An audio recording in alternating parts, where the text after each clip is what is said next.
Hey everyone, welcome back. I'm driving home from an account and I'm kind of in the country to each side, to this side, oh my gosh, to my driver's side there's some houses, but on my right side it's all cornfields. I don't know if you can see. All cornfields. I went out to school out this way for college. I went to Northern Illinois University in DeKalb, Illinois, and it was all cornfields when I went to college. It was just all cornfields, lots of house parties. There wasn't that many bars around.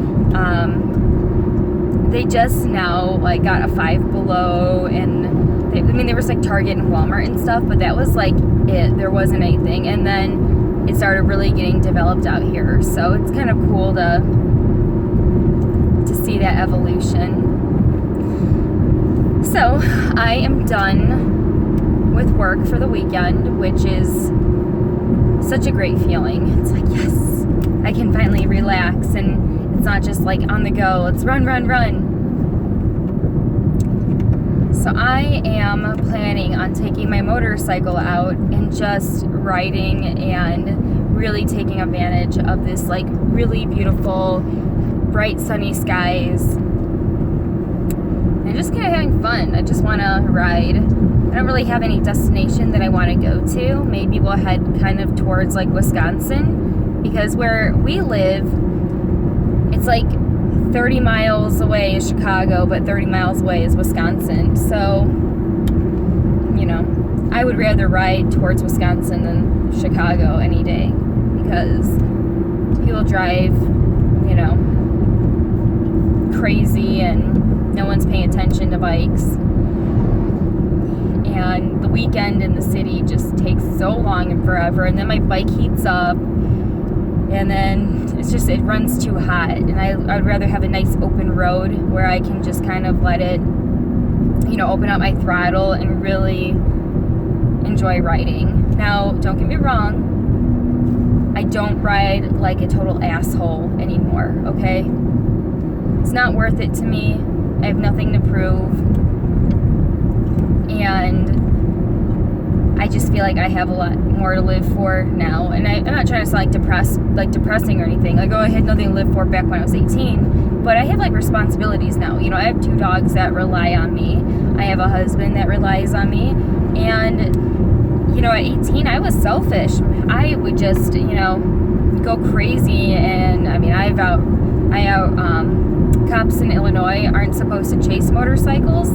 And because I knew that, I have outridden the police before.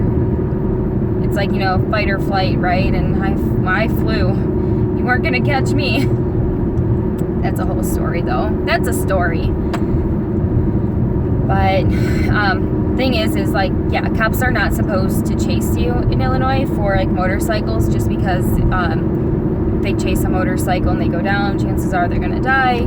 So, and their theory is it's faster to radio in somebody than to chase them down. But a lot of cops won't even waste their time. Not to say that they won't, and not to say I haven't. I've had friends who had to hit misdemeanors for speeding. It's just kind of not worth it anymore. But if there's a nice open road and it's a cornfield and it looks clear, I have to sometimes, just take a little bit of advantage of that.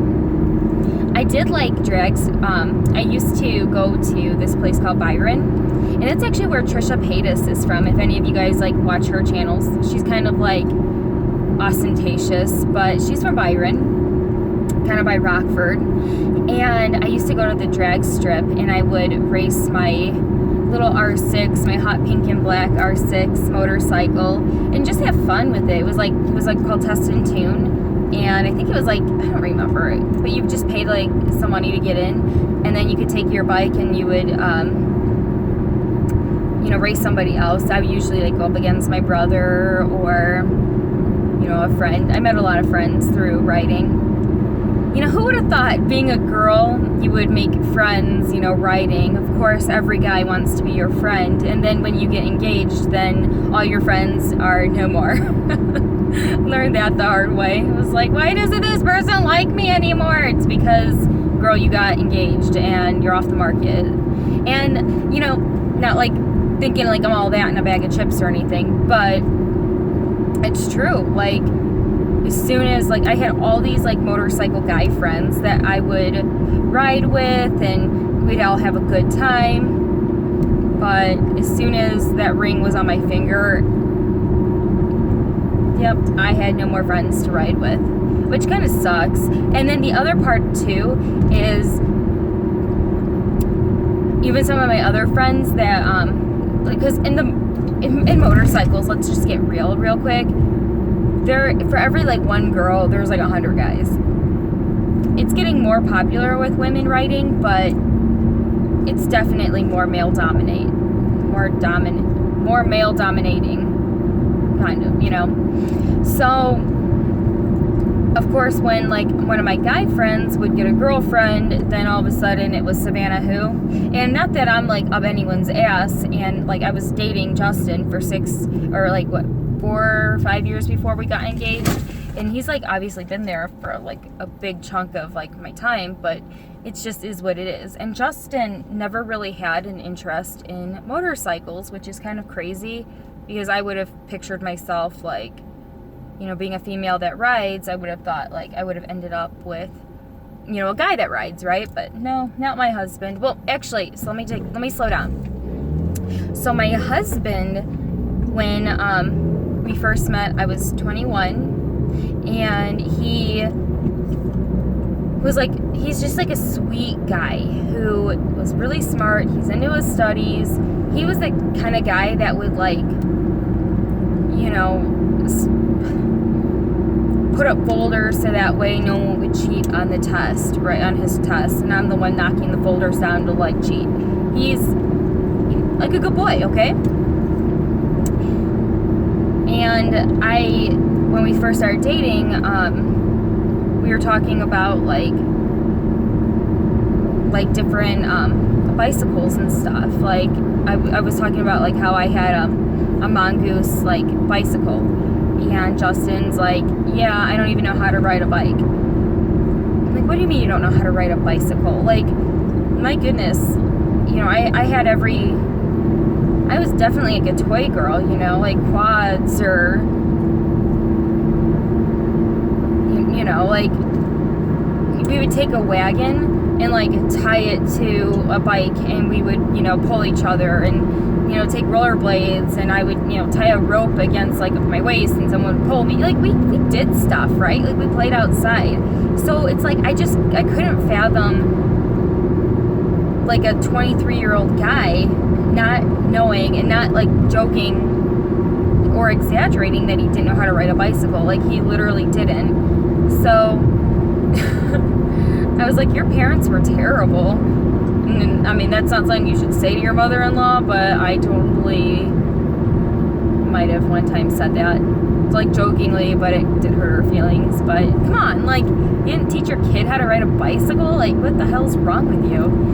So we were in Walmart, and I was like, so you never had like a Mongoose? Like, you never had like the little like pegs, like the riding pegs, like in the front of like the tires and like in the back?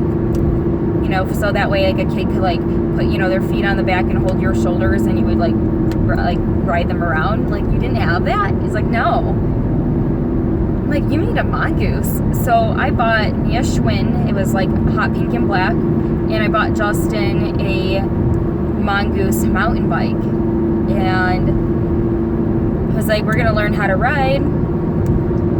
And so I taught him how to ride a bicycle. But it's like kind of funny to watch like a grown man ride a bike. I mean, he was like Bambi in it, like looked like little Bambi legs, and totally ate shit a few times, and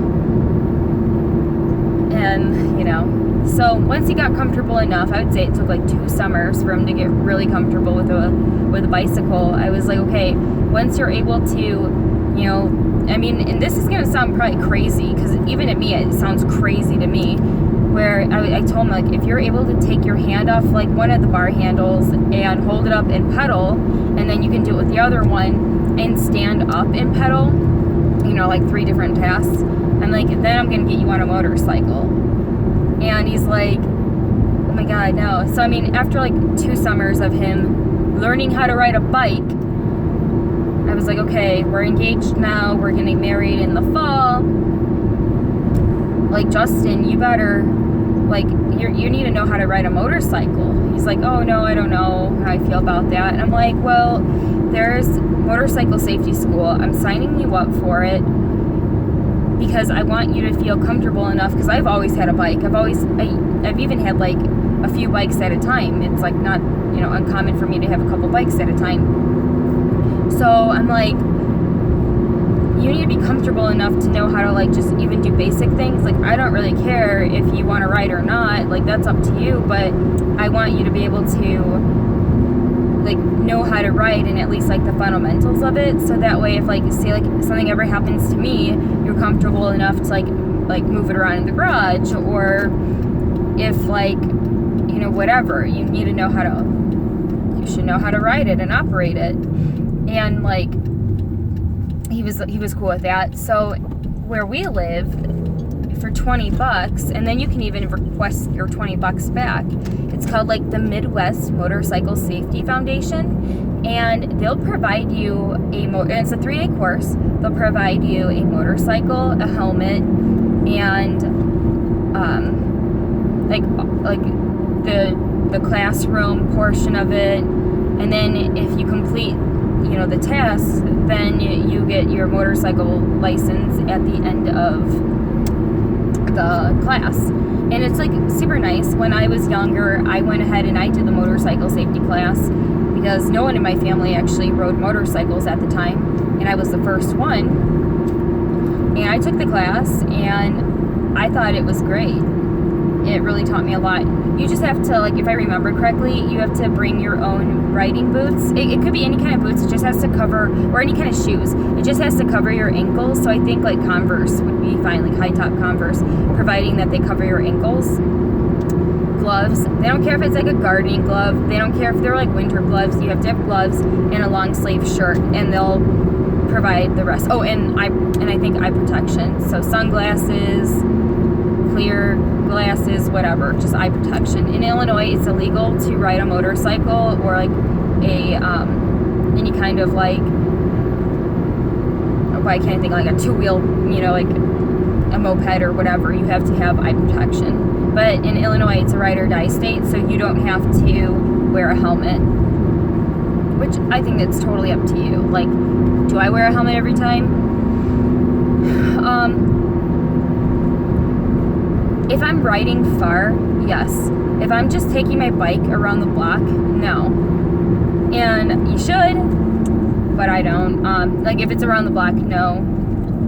But if I have to, like, cross, like, a busy street or something, then hell yeah, I wear my helmet. I don't always wear a jacket, though. But in my house, the rule is for Justin, he has to wear a jacket right now. Just because he's pretty new at riding. And, you know, when you're new at riding and you have like less than, you know, so many miles under you, then it's better safe than sorry, because you might make mistakes. You're more likely to make mistakes and fall and eat shit. And so he needs to wear his protection. I don't care. And if it's too hot for Justin to ride, then he's not riding. I want him to be safe. I know, I'm a hypocrite. No, I can just wear a tank top. It's fine, and booty shorts. It'll be cool. No, seriously though, like Justin, he's new. He's a new rider, and he makes me nervous. I hate to say it. I feel like a mom being nervous, but I am. So we're going to go out riding today and probably just take it, you know, slow, just because he hasn't really been out too much this year. It has been kind of like crappy weather where it like rains, and then, you know, like if pavement is wet, you know, it's, especially being like a new rider, it's not the safest. And then obviously we've had like kind of like a busy summer like everybody else, and we just haven't really ridden a lot. So I really want to do that today. And I miss riding. I miss like going out and just having like a group to go out with. And I hope Justin figures out whether or not he likes it. He likes his bike. I think he loves the idea of riding. And no, I would never force him to like do something he doesn't want to do. But I think he gets like a little nervous, and that's the worst part. Like, if you are nervous riding, I don't think you should be riding. Just because that's how you make mistakes. You have to be kind of fearless when you're learning this, okay? And I've told Justin, I'm like, dude, if like you're too afraid to ride, then maybe you need to like rethink, you know, if this is something that you want to do. But he insists on doing it, so I'll support him. There's nothing more that I want than for him to like love riding as much as I do, but we'll see. Nose is itchy. You guys know that's my pet peeve. I hate when people like itch their nose, because then it shows like you're lying. I know I always say that in all my videos, but I'm like, I'm not lying, I'm telling the truth. Gosh, my voice, I feel like my throat is a little dry. But something else I want to talk about, stick shifts. Yeah, let's talk about sticks. So I had a comment earlier, and we were kind of going back and forth a little bit, and it is so much fun interacting with like kind of people you don't know, but obviously I don't know who you are. You see me on YouTube, but I don't know you, but it's fun interacting with you guys. I love it.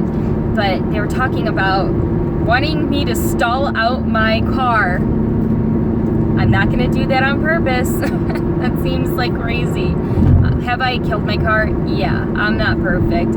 I do have 150,000, almost 150,000 miles on my car, and it's mostly me driving my car. It's mostly me, it's my car, right?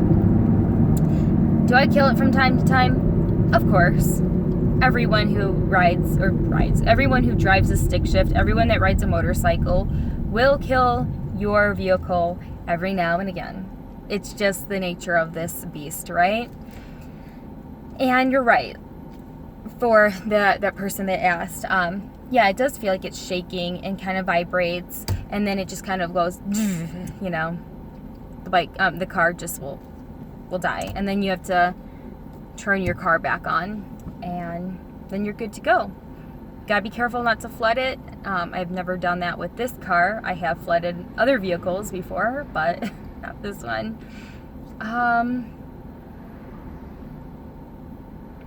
What else? I started driving stick shift when I was 14 years old. Yeah, my mom taught me how to drive a stick shift car in a couple parking lots, and I've always loved anything with like an engine in it, like, or anything that I could just like drive or play with. It was so much fun for me. And it's crazy to me that kids nowadays don't give a shit about getting their driver's license. Oh my God. I actually started driver's ed when I was still 14 because my birthday is like August 29th, so it's coming up. And so the way driver's ed was, I had it privately. So it was in the, I would have had to start driver's ed after I turned 15, or I could have just done it when I was 14. There was like a 2 week, it was like 2 weeks I was going to be turning 15. So they made the exception or whatever, and I started driver's ed at 14. I wasn't allowed to like drive, but I was doing the classroom work, and I thought that was like the coolest, if not like, you know, like just like, it was like the coolest thing ever in my opinion. I was so excited. I'm like, yeah bitch, I'm in driver's ed, what are you doing, you know? So I couldn't wait. I got all my miles in right away, and the The day I turned 16, I got my driver's license. The day I turned 15, I got my permit. Like, it was a big deal to me. Like, freedom, oh my gosh, give me the car. I just want to drive. It's crazy. You're not allowed to take the DMV test, though, with a manual car. It has to be automatic, which is crazy because I guess I couldn't take it with my car, right? Whatevs. So it's crazy that, like, these kids, like, I know so many of these, like, young kids, and they're like, I'm afraid to drive. I'm like, oh my god, I was stealing cars at 14. Like, are you kidding me? You're afraid to drive?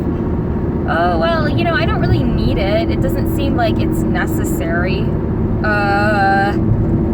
What? It's a skill. Like, even if you live in, like, Chicago or New York or somewhere that you can, like, walk around and stuff, like, why wouldn't you not, like, you should know how to drive. Like, what if there was, like, an emergency and you had to, like, get somewhere fast? Like, come on, get real. Like, get your driver's license, people. Like, it's important. Like, even if you don't drive, get that license and have that skill. So many people, like, oh, I don't care. Well, I'll tell you this, like, I'm going to be a terrible mother because I am not going to be my kids' chauffeur for the rest of their damn lives because they're afraid or they don't give a shit about driving. Oh my gosh, do you know how disappointed I would be if, like, my kid came out and, like, didn't give a, like, was like, oh, like, indifferent to, like, motorcycles or, like, indifferent towards, like playing with, like, quads or, oh my gosh, that would be heartbreaking. Like, no, Mom, I don't care. That'd, like, break my heart. Man, I don't care if you're gay or what, but, like, if you don't like motorcycles or toys, I'm gonna be heartbroken. So, yeah, oh man, struggle. So yeah, that's just a little bit of my thoughts. And then, so anyways, with, like, driving stick shift, I love it. I feel like you're more aware of just, like, driving. You're more aware of what's going on with your car internally. Like, I can always tell that if my car is gonna have a problem, and I can detect it before, you know, it's, like, too late or it gets worse, because I'm just, like, so in tune with it. Some cars will tell you when to, like, switch your gears, or some motorcycles will tell you when to switch your gear, but, you know, after a while, you don't even need that. My car doesn't do that. It's not that fancy, but yeah, you can just, like, tell when you need to shift, and it's, like, it becomes second nature. Like, I don't even realize I'm doing it anymore. I haven't realized I've been doing it for a long time. It's just, you know, it's just second nature. The other cool thing too, with, like, stick shifts, you're less distracted with, like, texting and driving. Not to say that you can't do it, because yeah, you can text and drive still with the stick, but there's less, like, there's not as it's not as, like, frequent. So, you know, obviously, like, I'm in, I think, fourth gear right now. I'm in fourth gear, so I know I'm gonna have to switch it to fifth pretty soon. And so, like, what can I do? I can't, like, just take my phone and start texting because I know I have to switch gears. So you're just a little bit more vigilant when it comes to driving, less distracting. Here I am vlogging while I'm driving, but you know what I mean. It's like there's less distraction when it comes to driving stick. And other people cannot borrow your car. It's kind of nice. Especially if you're in, like, situations where people want to borrow your car, or, you know, if you're in school and people are like, hey, can I borrow your car to go to the store? And you don't want to say no. It's a perfect excuse to be like, oh, do you know how to drive stick shift? And then they're like, no, I don't. Oh, I'm sorry. It's, I drive a stick shift car, so sorry. And then your car gets, like, if you want to do, like, a road trip with friends or whatever, you'll probably end up using like one of their cars because you have a stick, and if y'all want to take turns driving, nope, they don't know how. And then it's also nice too because I feel like people can't really steal your car because no one knows how to drive sticks, so kind of just adds a little extra security to it. The problem that I have with stick shift cars is after about 100,000 miles, you probably need to get a new clutch. And unfortunately, this is my third clutch I have gotten. My first clutch went out at 120,000, so I got pretty good miles on that. And then I needed a new clutch, and you can tell when your clutch starts to go. It's like your car shakes. It's almost kind of like a tire exploding, or like a tire popping, where your car kind of like gets shaky and like grinds, and it's terrible. It's terrible. I hate that feeling of a clutch going out. And then the second time that it happened, I drove like 20 or 25,000 miles, and the ball bearing in my clutch exploded. And I kind of feel like the mechanics that put the clutch in my car the first time fucked up, because it didn't feel right after I had it. And even though I said it didn't feel right, it was like, oh, you're just crazy. Like, so I ended up having to get another clutch, and they're hard to find. Like, it's not like a common issue, so there's not so many parts that are out there. Like, I had to get mine from like Minnesota, or there's just not a lot of parts out there for clutches, and they're expensive. They're expensive to put in. Like, you're talking like $1,200 to $1,400, depending if you have a connection. For the second time that my clutch went out, I did have a connection, so it wasn't nearly that much, but just on average, the clutch can be expensive. And the other thing too, if you want to buy like a new car and you want the options for like upgrades, but you want to drive a manual car, a manual means like a stick shift, good luck. Good freaking luck. But that's all I really have to say, you guys, and my phone is ringing, so I'll just talk to you guys later. Bye.